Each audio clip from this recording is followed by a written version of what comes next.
Hi, my name is Stan Miller. Today we will be working on a portrait in watercolor of Nick. Here's the photograph I have, but before we get into talking about our photographs, let's talk about supplies. So let's first of all talk about the materials. I'll be using mostly a number 6 Winsor Newton red sable, a fairly expensive brush, but we need a brush that has a good point. You could use a synthetic brush if it has a good point, but not too large for this very detailed painting. The other brush I will not use until the ending of the painting when I do the background is a Connoisseur 1-inch flat. You could use any number of flat brushes. This would work just fine. I'm going to be doing a tracing, show you how to use tracing paper, graphite paper, and I will use a stylus. If you don't have a stylus for a pressure point, you could use a mechanical pencil. Make sure the pencil lead isn't showing, so we use it as a pressure point. Taking a look at the palette over here, first of all, let's talk about the colors I'll be using. I'll be using a Phthalo blue. This is a Phthalo blue red shade.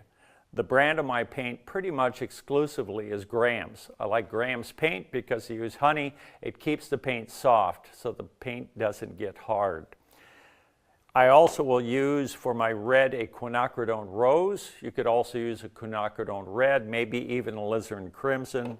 I'll use a Azo Yellow for my yellow. I might also use a little bit of a Cadmium yellow. This works well. And a Colbalt Blue. I also will use a little bit, to some degree, a burnt umber and also raw sienna. So these are primarily the colors I will be using. When I use another color, I'll try to remember to mention that to you. Let's set these colors aside for a minute. Let me mention a little more about supplies. This is a John Pike palette. I mentioned I use Graham's paint. I'm also using a sponge, just a grocery store sponge. Wet it, squeeze it out. We want to use a container that has enough water in it. And before I start painting, I take my paint and I squirt fresh, soft, gooey paint into my palette. We don't want to be using hard paint. I'm not a fan of what they call pan paint. And I also don't spray my paint. We don't want this palette to be too wet, at least not the way I paint. So the paint is fresh, especially the paint I'm going to use. It's squirted out of a tube, and we don't want to use old hard paint and try to do what I'm doing. It just won't go very well. Some of the principles that I teach in every one of my workshops when I teach all over the country. Number 1 is the importance of drawing. If we are going to try to paint something like this or a landscape, whatever it is, and we want it to look very realistic, we need a very accurate drawing. So drawing is extremely important. Number 2, we need to understand values. I'll talk about values and what they are and how we get the correct value as we go through this painting. Number 3, we'll talk about color. I will use primarily red, yellow, and blue. With red, yellow, and blue, we can get nearly any color we want, and I will use some other colors as well. Let's talk about technique. I will show you technique as I'm painting, but I also will periodically take a break and show you some particular techniques that will help me to paint the portrait of Nick. And the last thing, and the most important thing in painting, is composition and design. I will recompose and adjust this in certain places to help this photograph of Nick become a much stronger painting. Speaking about composition and design, let's take a look at some photographs and discuss the very beginning of choosing to paint a portrait. I have some photographs over here, and let's start with this photograph of me. Here's a photograph of me, and it's a nice clear photograph. Notice it's printed on 8x10 piece of paper. It's quality. Everything looks great. It wouldn't be too difficult to paint, but if I have a beginning student or someone who's just getting into portrait painting, I'd say please don't try to paint this. It's too difficult. If we take this image, and nowadays you can use your phone or even go to a copy shop and increase contrast. This is in black and white. This is much, much easier to paint. So if I have a student who's just getting into painting, I would say, please start with this and don't try to do this. This is 100 times more difficult than this. This is the kind of subject I have my students paint. I use this handout in my beginning class. Essentially, it's all black and white. We start with one color. We learn to paint the portrait in black and white. We trace this out onto watercolor paper. This is a good beginning process or project for a beginning student. These are the kind of mistakes I see my students make so often. They'll show up in class sometimes with a photograph that looks like this, happens to be a photograph of me, and it's very fuzzy. And then I'll hear them say something like, this is my departed son, and I miss him so much, and this is the only photograph I have of him. So and sometimes they'll hold it to their chest and say, oh, it means so much to me. And I might say, have you painted the portrait before? And they'll say, in one case, the woman says, no, I haven't, but I love him so much, I want to give it a try. And it's just, that's sad to hear because it won't turn out. Here's a much better photograph. If this is clear, it's higher contrast, and if we're going to do a painting of a portrait from a photograph, let's get a clear photograph. And here's another issue. We can here's another photograph of me, and look at the complicated background. The face doesn't have high contrast. The background doesn't really work with the face, and this is a common challenge for my students, is they don't know what to do with the background. So in this case, I put this image in a Photoshop, and here's what I came up with. So simplifying the background, darkening the background in certain places, this is only one way to edit a photograph, but it makes a much better composition than that, and it's much simpler. Let's go with this one here. This is my departed father, and here he is leaning to the side, and there's some complex thing going on behind him. And so we take that. One thing we can do is, I'm going to reach over here and grab my L-mats for a minute. We can use something like L-mats here and start playing around with cropping. This is one way we can start simplifying our photograph. You can come in here like this. You can do this. If the image is on your phone or at home, print it up and crop it. So we took that image, and this is what I did here. I cropped it, and we come up with something that's easier to paint, and it's a better composition. Now, I've mentioned briefly, but I don't think I made it clear, we need to print up. We make a print of our image. We need a good printer. Our printer needs to have all the ink in it, and it needs to be printed on photo paper, not just regular Xerox paper, so we make a good print. I discourage my students from working from an iPhone or an iPad or a device. We need to look, if we have the print right here, and ideally we want to make the print the same size as our painting. That's what I'm doing today, and this helps us in every way to get more accuracy. Let's go to this image here as well, and I want to show you something with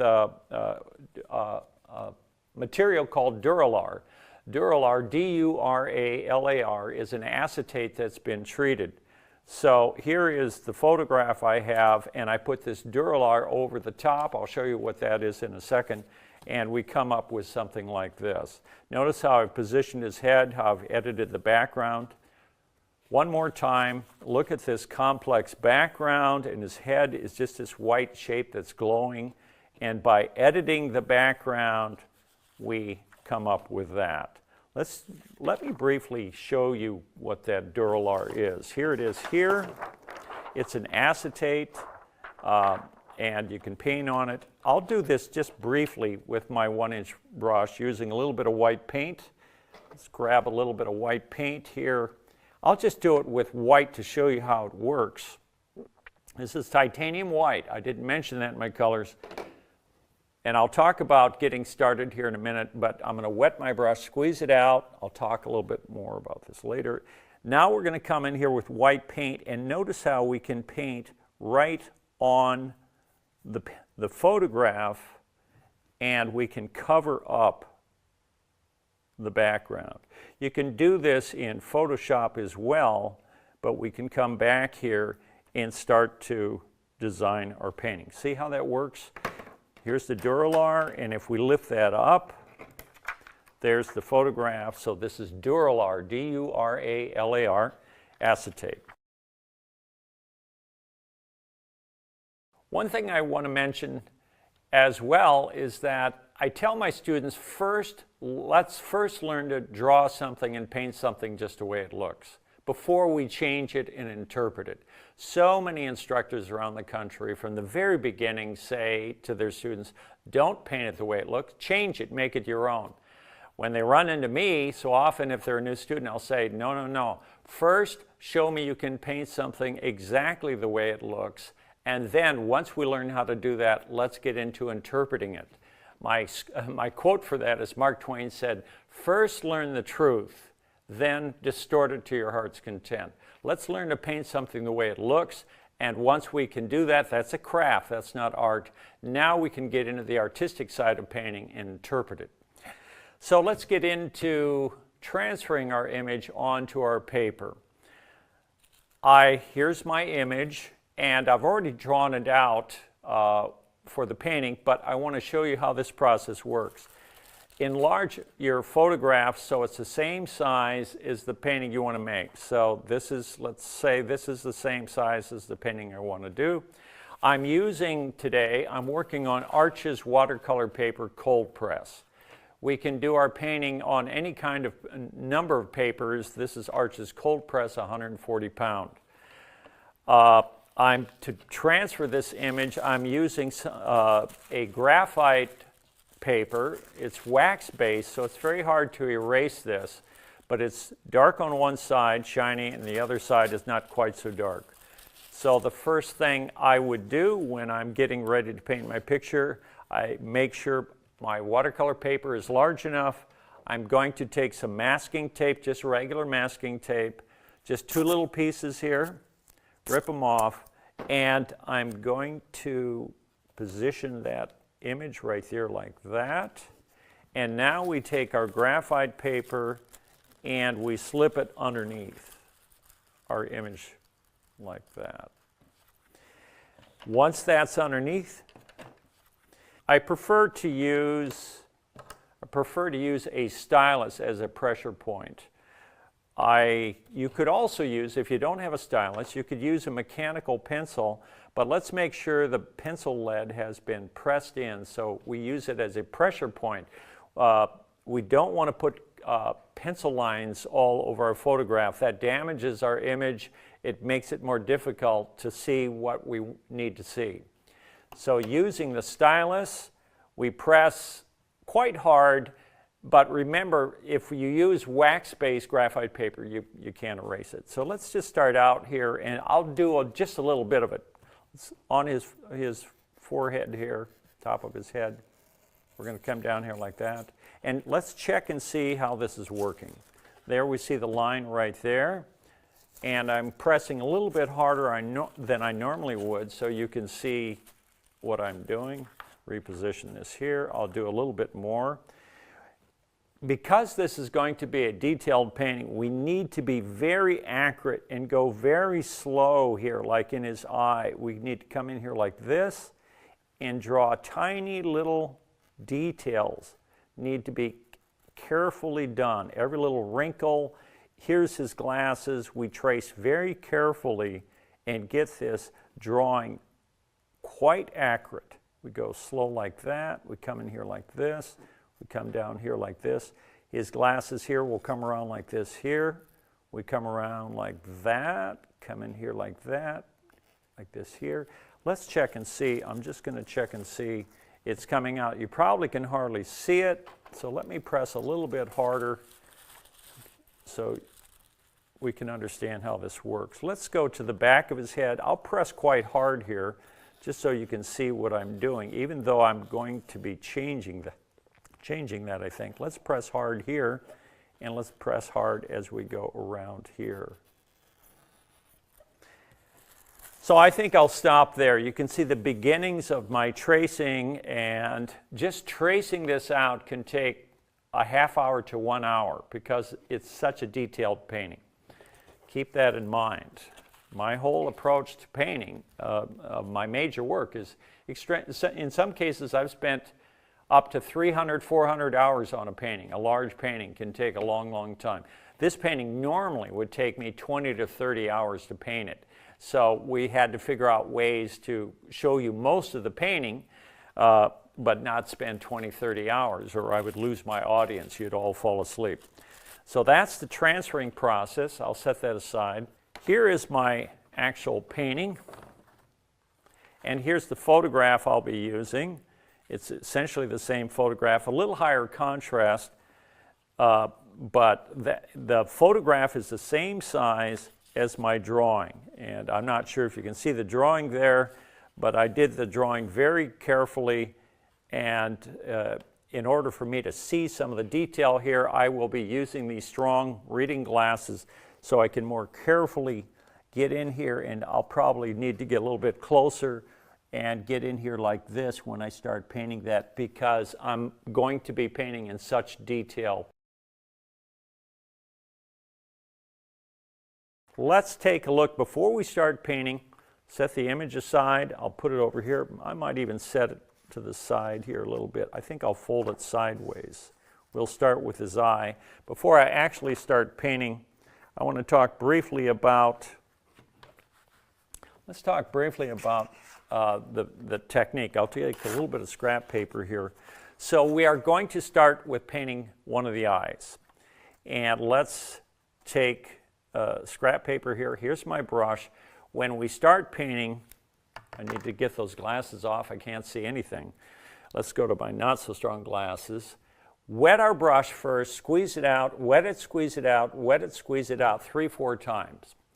Now when we begin painting, here's a basic lesson in technique. If our brush is dripping wet, I'm calling that a number 10. If I run it over the edge of the container, 9, 8, 7, 6, 5, 4, and if I hit the sponge here a couple of times, 3, 2, 1. So most of my painting on his face will be between a number 1 and a number 3 or 4 amount of water. In other words, the brush will be quite dry as I paint this. To give you an idea, a little bit more of an explanation on that, I'll come over here and get some paint. And here's what we get if I have a number 10 amount of water and I'm put a stroke down here. There's water everywhere. I'm going to try to make a very detailed line with a wet brush. This is all the more detailed I can get because the brush is so wet. Let's get it down to a number 5. So if I get it down to a 5 and I make a line, I can get like that. Let's get it down to a number 1, dry it off in the sponge, avoid hitting any puddles. A number 1 inch wetness, look at the detail I can get. So when the brush is too wet, we can't get detail, but when it's dried out, we can, and roll the point sometimes to get your point back, and you can get a very sharp line. How wet or dry the brush is critical for this to work. Let's go ahead and start painting this eye right here. Now, another thing I use is these are my squares. And if you have 2 squares, you can pick up a paper punch at Hobby Lobby, and they have squares and circles. These are about 1 inch squares. I'm going to put one square right over Nick's eye right there, and the other square right here over that eye. So this is something I don't do this at home very often, but I encourage my students to do this to learn how to look very carefully and paint very slowly if you are going to try to paint a very detailed painting. This just takes time. I'll start very slow. And I think I'll start with blue paint. Color doesn't matter that much. I'll talk a little bit about color in a minute. Let's get started. Let's go to my strong glasses here. And I'm going to lean over here, and I need to get closer because I need to see tiny little important shapes here, or I can't paint this. I like to find something that's kind of easy to paint. I'm going to start right here and come in and paint this detail right there. That's just part of his glasses. See that right there? That is right there. I always kiddingly tell my students, if you have the temperament of a brain surgeon, you might be good at this. There's nothing expressive and quick about what I'm about to show you. So hang on to your hat, or maybe turn on a movie in the background, because this goes real slow. There's nothing fast about that. We start with some tiny little area like that, and we're going to zoom in here, and then when I have to even find my eye. Here we go. Where am I? I'm going to start right back here. There's a little triangle right in here and darken that. That's essentially blue paint. And look at how the eyes will be one of the more detailed parts of this painting. Hey, guess what? We're on our way. Let's get a little bit of red here. And I'll mix red and blue together on my palette. And that makes a purple. Now let's add a little bit of Azo Yellow to it. And that's going to make kind of a brown. So that's fine. That's all I need for the color in here. I'll make this color, I put it in here a little bit browner, and let's come in. We're going to speed up a little bit as we go along, but I want to show you how carefully and slowly I'm going when I start this. Here's some red and yellow makes kind of an orange. And we're going to come right in here on this part of his eye and do this here like this here. Not everyone is called to this slow-paced painting here. And get a little more color here. We come in here right there. We find that spot, get nice and close, lean over, like that. This is probably only a 1/4 inch high to give you an idea of what we're doing here. And there's a little highlight right on the edge of the glasses here. We come in here and do that here. The way I got into painting so realistically is I had gone to college, but I noticed an artist by the name of Andrew Wyeth. Some of you may have heard of Andrew Wyeth. And he painted so realistically. And I was painting much looser when I started in watercolor. And I thought, how can he make his painting so realistic? Like there's a little hair right there on his eyebrow. I'm painting around that hair. Tiny hair there. And now we're going to rinse our brush up, and I'll show you how to do that fading out thing in a little bit. That's going to get a little bit darker here. Andrew Wyeth painted so realistically, I thought I would like to give that a try. And I didn't have any instruction or a book. I just thought, I think I need to slow way down. Brush is number 1, very, very little water in my brush. Comes in here like this. This is going to come right in through here like this here. Painting this slow for me is very relaxing. Go like that and come in here, and we're going to come very slowly like that.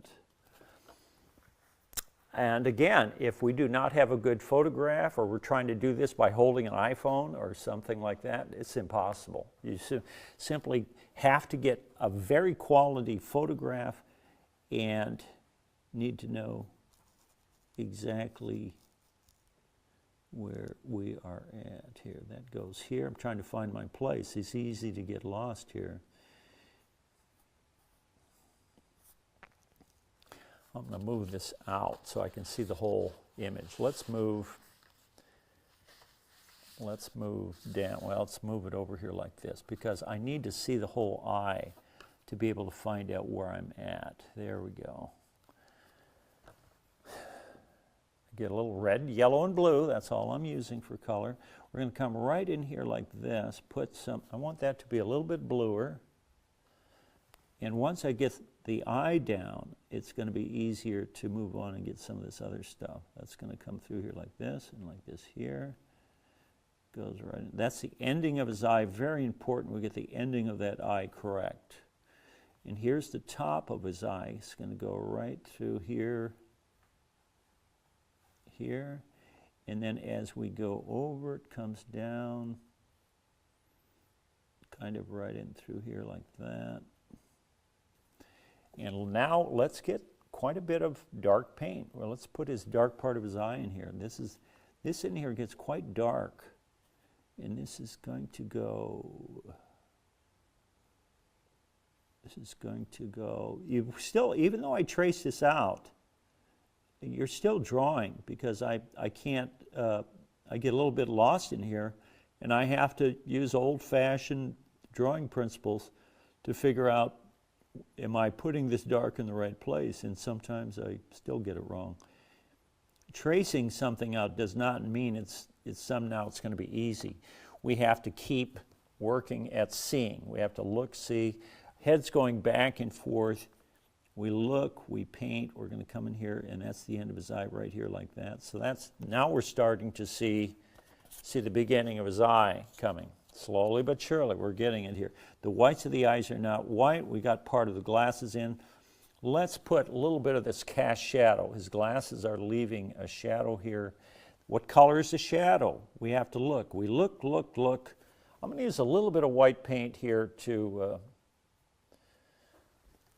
soften my color. Some people just do not want to use white paint, and that's fine with me. But all the great artists, Winslow Homer, John Singer Sargent, Andrew Wyeth, Edward Hopper, all used white paint in their watercolor, the best watercolors in America. So what the heck, I think I'm going to use some white paint when I need it. I don't use a lot of it, but I use a little bit of it when it saves time. There's the cast shadow right there. It's coming across like that. And let's go. Now I'm not using any white paint anymore. I'll only use it for a little bit here. And we're going to come, here's a little bit of a wrinkle under his eye right here like that. We're starting, we'll pick up the pace as we go along, but we start very slow because you're working on white paper, and it's hard to, we want to make sure we're in the right place. And his eye is so important to the emotion. You can start a painting anywhere you want. I'm always asked that question, where are you supposed to start your painting? Anywhere you want. I would suggest starting a place that's kind of easy, but in portrait painting, actually, I like to get the eyes done. If I don't get the eyes correct, then, you know, I'm going to start another painting or fix them. It's going to come in here like this here. Like that here. And then as this transitions over, we're going to go to a little bit lighter color. The bottom part, this is in shadow here, the kind of the, not really a bag, but it gets lighter underneath here. We're going to soften that edge. I'm going to show you that technique right there. We're going to use that a lot. And I'm going to bring that through here, and I'll do it just a minute. I will show you that technique. The whites of his eyes. Notice, I'll bend this back again here. Look at the whites of the eyes here. How white that is there and how dark that is there. That goes a little bit darker right through here like this. We're going to run that over like that. And see that? That's actually the color of the eyes. Many people leave the eyes just white because they're called the whites of the eyes. But look carefully at the color of the whites of the eyes. They're not white. That's more the color they are right there. Now, as we look at the ending of the eye, it gets a little kind of a dark red. There's a little dark mark, and it's got to be, we got to get this within preferably a 64th of an inch exactly in the right spot. The endings of the eyes and the endings of the mouth, that's where most of the motion is. We've got to get that correct. Let's, I want to show you this technique in transitioning from dark to light. I just painted his eyeball, the bottom part of his eye. Let's make a football shape like this here. So this was, his eyeball was in here, okay? Comes like that. So let's make this go from dark to light. Let me show you how I got that. We take our color, whatever it is, we put our color in here. Now that has about a 3 amount of water because I'm painting quicker and larger. Get rid of that paint, dry the brush off, get it down to 2 amount of water. The brush lands not on top of the paint. The brush lands on the white. It's got less water than I did there, and I go back and forth, and as soon as I hit the paint, I stop moving, and I agitate that edge so it fuzzes out. That gives us a soft edge, and that's what we want right there. One more time without, watch how this works. If you put a color here like this, and we want to soften that edge, First of all, we've got about 15 to 30 seconds to clean the brush out, dry it off, and we want to have less water here. That had a 3 amount of water, 2 amount. The brush is clean, it goes back and forth, it reaches that edge, it softens it. Notice how I go up and down, back and forth. Sometimes we'll end up with another edge here. Clean your brush out again, and one more time let's land on the white and move in like that and get rid of that edge. That creates a gradation from dark to light. Let's go back to the painting. And I need to get a little more red and yellow right in through here. And again, remember the color here is not correct. This is not correct color. If we had Nick right here and I'm working from life, we'd use significantly different colors. So if we don't get the color correct, no big deal. Just make it colors you like. That's really all there is to color for the most part. Here, his glasses right here are not white. His glasses also get a little bit, that's the color of his glasses right there, or the value. And then as we go to the right, here's another thing. I'm going to show you this. What we do is we're going to go a little bit to a light pink here, very light pink. And so clean my brush out here, and we're going to put a light pink right here on the edge of that. And then as we move across, look at the color right here as we go down. It gets a little more red and yellow, yellow and red. But it's very, very light, and on the bottom here, it gets a little warmer like that. See that there like that? Clean your brush out, dry it off. Now I want to show you another transition. I just showed you one. Let's go back to this. Here's another type of transition I just made up there. I went from, let's say, a color like this here, and I want to go to, I don't want to just soften the edge. That's what I did here. I want to change color. So now I'm going to go to a different color. We want to make sure we have less water, or certainly not more. And this is a different color. I land next to it, and when I go into it, I agitate it, and that creates a transition like that. We still have an edge here. Now I clean my brush out. The brush lands on the white, goes back and forth, and now we have a color change. We can even do this on a more dramatic level here. I can put a blue here, and I can now clean that out. Let's go to a red. This is one way to make a transition. Make sure our brush isn't too wet. Brush lands not on top of the blue, and it moves back and hits the blue, goes back and forth, agitates it, and integrates the two. Clean the brush out. Now let's go to a light yellow here. And the yellow starts here, and it goes back and forth, bumps into the red, and then it moves back and forth to help integrate this. Do a little dance in here like that.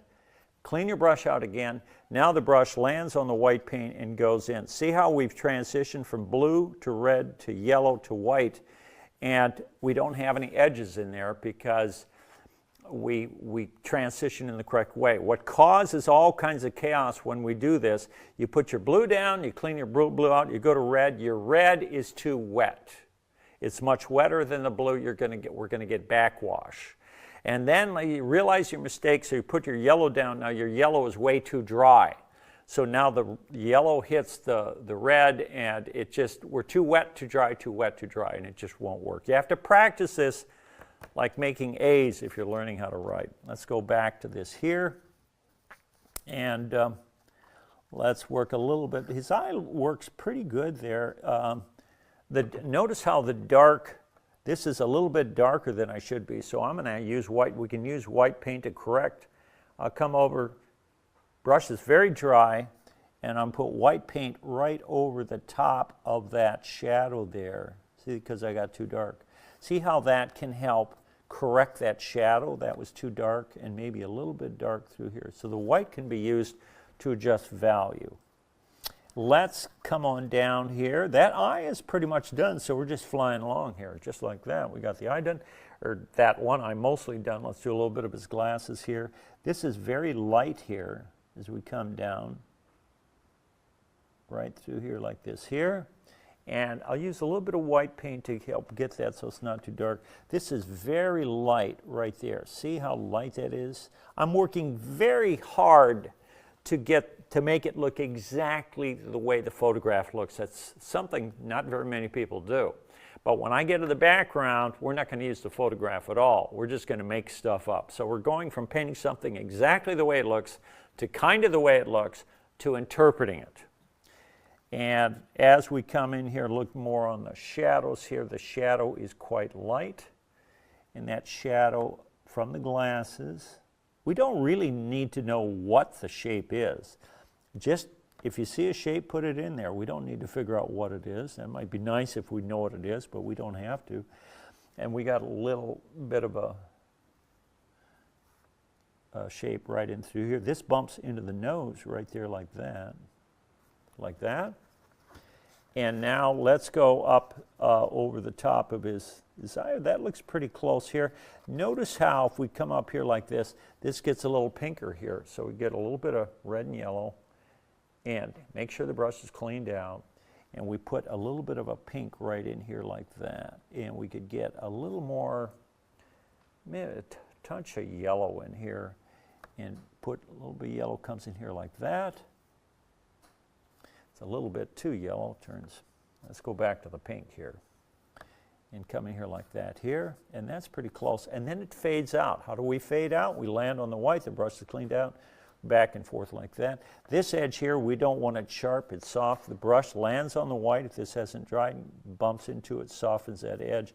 So now that eye is looking, you can see here, I'm a human Xerox machine. That's what I teach my students, how to paint something the way it looks.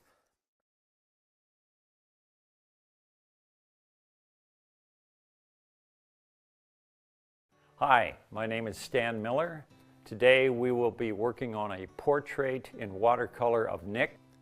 In this video I will be teaching you how to make your portrait look just like your photograph. I will be teaching you how to interpret your photograph if you want to alter it and make it more effective.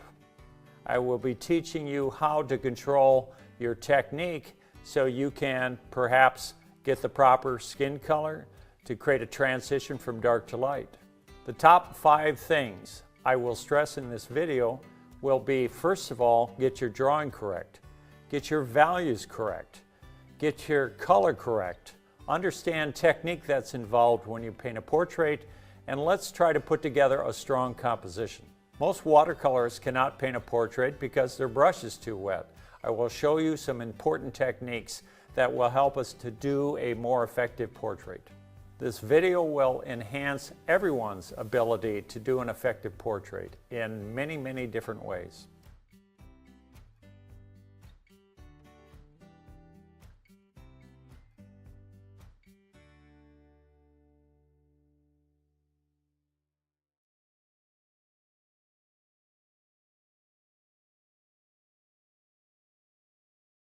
I started painting in watercolor. Probably it was 1969. I took watercolor in college. I got a C. I swore I'd never do it again. I took oil painting in college. I took 3-4 years of oil painting. I got straight A's, and I had no interest in becoming an oil painter because it was just too restrictive. Watercolor I hated because you couldn't control it, but as I finally started to understand watercolor, it started to come together. My interest in art began when I was very young. My older brother Greg would draw a lot, and I watched him, and I gradually started to fall in love when I was very young. And so I took art in college, and I slowly started to understand what this was about, and I grew to love watercolor and love art. As to the support I had in going into art, I can't say my parents were overly supportive. I think they were concerned that I might not be able to make a living as an artist, but I loved art and that was my dream, and I ended up taking a graphic design class when I was at college, which was a 3-year program, and it was during that program I took a number of painting classes, oil painting and watercolor, and I started to sell these watercolors for as little as $5, $10. And that was the beginning of my hope that maybe I could make my living as an artist. There wasn't any particular moment where painting became something that I realized I was good at. I think the first sense I had that I might have a bit of a talent for art was maybe in the 3rd or 4th grade. My brother had taught me how to draw a road so it looked like it disappeared into the distance. He helped me to understand perspective, and so on my notebooks I would draw roads winding back into the distance over the mountains, and my friends at school would like that and be impressed by it. And that was the beginning of me developing my love of art and becoming better at it. Well, the college I went to was Spokane Falls Community College, and there were a number of professors, even though it was a community college, who helped me in some pretty dramatic ways. I had a guy by the name of George Hemdahl, who had come from Ohio State, I believe. This is in the early 70s. And he taught me how to measure, how to get the proper drawing. Well, he was our figure drawing teacher, and in one particular case, he had the model lay down on the floor, and we were to spend all 5 days drawing just the outline of this model. He taught us how to extend our arm, shut one eye, use the pencil to measure height versus width. And if it weren't for him, I doubt I would ever be the realist that I am today, because he taught me how to draw in a big way. There was also Ken Davies was one of my art teachers. He had been a art director in New York City, and he taught me how the eye moves through a painting. The pathway goes to the greatest point of contrast. And I think I took illustration from him, and he would show me a little bit and teach me how the eye moves through an image. So Ken Davies was very important. And eventually I had a watercolor teacher by the name of Don Napine, and he taught me how to successfully put together watercolor. I'd taken watercolor before from another teacher who didn't care for realism, and that didn't help me a lot. But Don Napine painted a little bit more realistically, and he was supportive, and I learned a lot from him. So I graduated from Spokane Falls Community College. After going there for 4 years, I'd taken 1 year of liberal arts and 3 years of graphic design and fine art. So in 73, 74, I graduated, and I was living with my parents. I was paying them $80 a month rent. We didn't have a lot of wealth, so I had to put my way through college. But when I graduated, my parents said, "It's time for you to leave the house." And I thought, I'm going to see if I can make my living as an artist. And so I bought my brother's car for $100, a 1950 Chevy. I moved into his house that he used to rent. It used to be a chicken coop. I got that for $85 a month rent. I thought if I paint 6 days a week, 10, 12 hours a day, and I do that for 10 years, I might become pretty good at this. So I bought all of my furniture, all of my living utensils at garage sales, Value Village, whatever it was at that time. And I thought if I can earn $200 a month selling my paintings, I might be able to make a living as a professional artist. Well, in this whole process of attempting to make my living as an artist, living in a former chicken coop, painting 6 days a week, 10 to 12 hours a day, I would hang my paintings in beauty salons, hotel lobbies, bank lobbies, church lobbies, anywhere I could find, and I would underprice everybody else. I'd sell a half-sheet watercolor, which is about 15 by 20 inches. I would mat it myself with inexpensive poster paper. I would make the frame.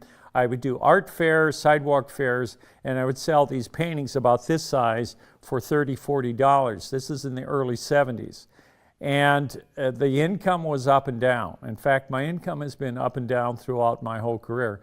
There's never been any great certainty in my career in terms of stability, financial stability, but the certainty has been that from the very beginning I've absolutely loved the choice to attempt to make a living as an artist, as a watercolorist. In the beginning, what excited me the most when I was learning how to paint was just to create any kind of a painting in any style that somebody wanted to buy. Anybody who would buy one of my paintings was very exciting. It was very exciting for me.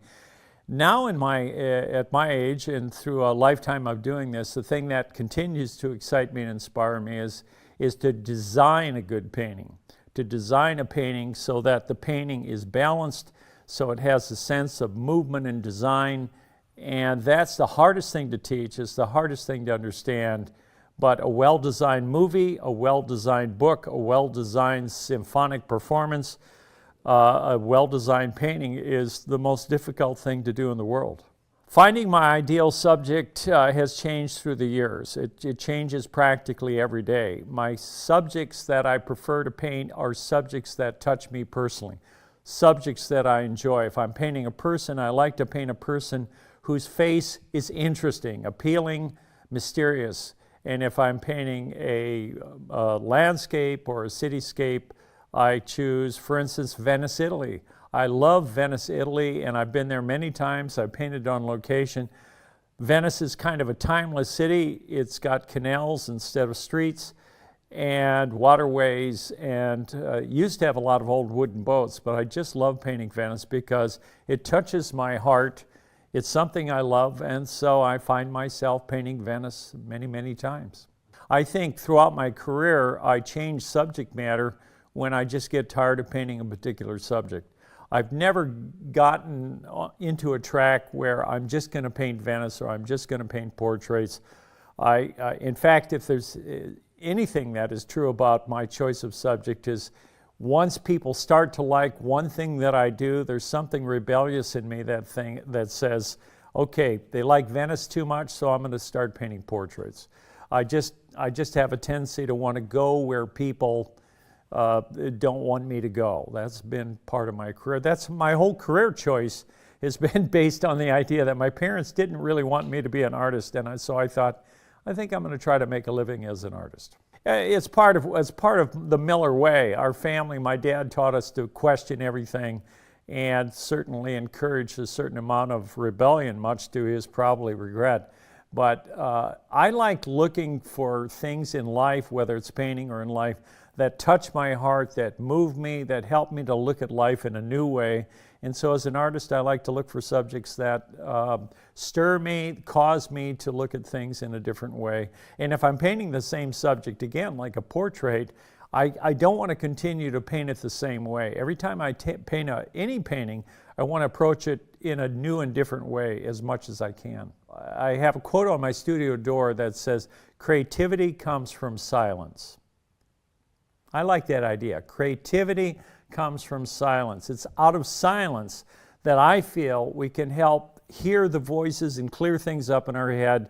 And once the dust's settled, find out who we want to be, where we want to go. If you're a painter, what do you want to paint? What style? What subject? And that's something I try to teach my students as well. I've kind of mentioned a little bit of why I like being an artist, but in terms of the way we were brought up, I mentioned my dad had taught us to be individualistic, think for ourselves.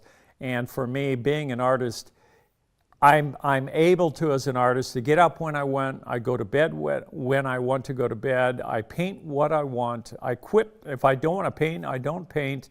I do have bills to pay, so that's probably my boss. If I have bills to pay, I got to go to work. But I love the freedom. I love the fact that I can spend my whole life communicating and sharing subjects that mean something to me with anyone who cares, anyone who's interested, my students or however far it goes. I like seeing a particular subject, a portrait, a landscape, something in a particular way, the way the light hits it, and being touched by it, and then sharing that particular moment with people through the medium, the instrument of paint. My style of painting has changed through the years. I started out doing my watercolor paintings with a 1-inch flat brush, sometimes a 2-inch flat brush, a painting about this size, about 15 by 20 inches. And in college, we had to do these paintings in 1 to 2 hours. So we would paint standing up very quick and loose. And then as time evolved, in the first 5 years of my career, I noticed Andrew Wyeth, the American artist Andrew Wyeth, who was very realistic in some of his paintings. So I started moving towards realism, and eventually I headed towards near photorealism. Today, my style has changed to where like a number of my portraits get quite photographic around the face, but I love going into abstraction when I make up the background. So when I go to an art museum, I like the abstract work as much as I like the realistic work, and of course I like Impressionism. So my work has gone across the board. I've even done some abstract paintings, and I've taught workshops in abstract art. The evolution of my style or my approach to art is the one thing that I feel has made my work better is my understanding of design. It really has very little to do with style. It has everything to do with understanding where the shape should fit, how the light affects any given subject. Designing a painting for me is endlessly challenging, is hugely important. My favorite painters like Andrew Wyeth. Andrew Wyeth was a master designer. Edward Hopper, John Singer Sargent, Winslow Homer. These guys were all impressive designers. Whether they're an oil painter, whether they're an abstractionist, an impressionist, that's actually, to me, in many ways irrelevant.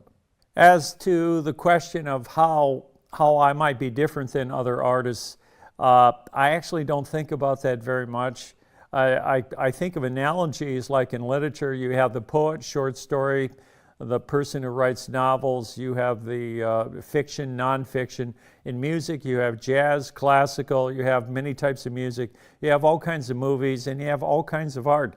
So I feel like I'm painting the way I want to paint, I'm painting the subjects I want to paint. I spend very little time wondering, how does my work compare with other artists? When I find an artist who I love, like Andrew Wyeth, or I love Da Vinci, I love Michelangelo, I love Vermeer, I look at these artists and I think, gee, I would like to take that certain aspect of what they're doing, especially Andrew Wyeth. He's affected me more than anyone else, but I love Andrew Wyeth's work. And the thing that I love the most about Andrew Wyeth is not his realism or even his subject matter, his sense of design. To me, Andrew Wyeth is one of the greatest abstractionists in the history of American art. So how did I get into teaching? That's kind of funny, actually, because I have no training officially as a teacher.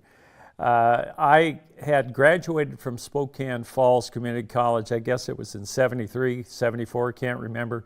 But my watercolor teacher the last year in community college, Don Nepine, had asked me 2 years later after I graduated. He knew that I was starting to paint, and I was selling paintings at art fairs and various places.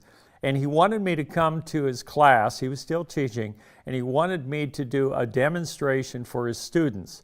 So I said, how does that work? What do you mean do a demonstration? Well, just come to my class and do like a 1-hour demonstration and just do what you do. I was painting old barns, old wagons, buckets, just things that were deteriorated. That was my first subject. I was called Stan the Barn Painter in Spokane. So I went to Don Nepine's class and I did a small painting of a barn sitting in a field, and I simply explained to the students what I was doing as I painted this picture, and I tried to help them out, and that was the beginning of my teaching. 2 years went by, and Don Nepine asked me if I would like to teach the Monday, Thursday watercolor class at Spokane Falls Community College. This was in 1976, and I said, you want me to teach a 5-credit Monday, Thursday watercolor class? I said, but Don, I said, I have no experience in teaching. He said, I've seen you do a couple of demos for my classes. I think you'd be a good teacher. So I started teaching at Spokane Falls with virtually no experience, a 5-credit class, and I felt hesitant and uneasy at first, but I got better at it. And I think I've been teaching at least to some degree. I did that for about 4 or 5 years, and I quit doing that. And now I give workshops more and more all over the country and even around the world. But I love teaching because I love, especially as you get older, you want to share what you've learned for people who are actually interested in trying to accomplish what you've accomplished. Teaching art for me has helped my own art in many ways. Kiddingly, I tell my students, you're my guinea pigs. I'll come by a student struggling with a painting, and I said, so how do you feel at this point? And they said, I'm ready to move on. It's not going to work. And I said, so do you mind if I try something on it? And they'll say, have fun. So here's their painting. It's half finished. They don't like it. And I'm thinking, well, let me see, if this were my painting, what I'd do. And so I changed the sky or changed something. And I quietly think to myself, well, that didn't work. And so I do something else. But I can make their painting look better than it did. And they end up saying, usually they say thank you, not always. But I can try things with my students. I use this Dura-lar, this treated acetate, and I'll put it over their painting. And every time I approach a painting, they have a problem. And every time I try to solve one of their problems, and I go back into my studio, go home, everything that I've learned in trying to help my students helps me solve my own painting problems. I have no intention really to inspire other people. What I do have an intention to do is be a good person, to do what I do as best I can, to be truthful, honest, and direct. Because why do I want to do that? Because anybody who treats me like that, they inspire me. So to me, the question of inspiration is, you don't seek inspiration. You seek the things that inspire people. What are the things that inspire people? People aren't inspired by inspiration. People are inspired by great art.